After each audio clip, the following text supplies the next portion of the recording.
আল্লাহর রহমতে খুব অনেক বড় গরু হবে বুঝলেন। তা তো হবে। এর 2 বছর 2.5 বছর রাখলেই 2-5 লাখ টাকা বিক্রি করা কোনো ব্যাপারই না। এই হাত পা বেশ অনেক মোটা মোটা। 3 মাস কয়দিন হচ্ছে নাকি? হ্যাঁ ওই আমি 3 মাস আজকে 7-8 দিন হয়ে যায় না। 3 মাসে এখন বাছুর নেই মনে হচ্ছে গরু হয়ে গেছে।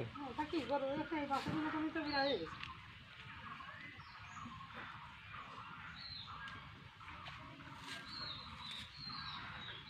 এবার ওখানে খাবার মাখাই দিলে খাতে খায়। ওরাও দিছে নিতে খারাপ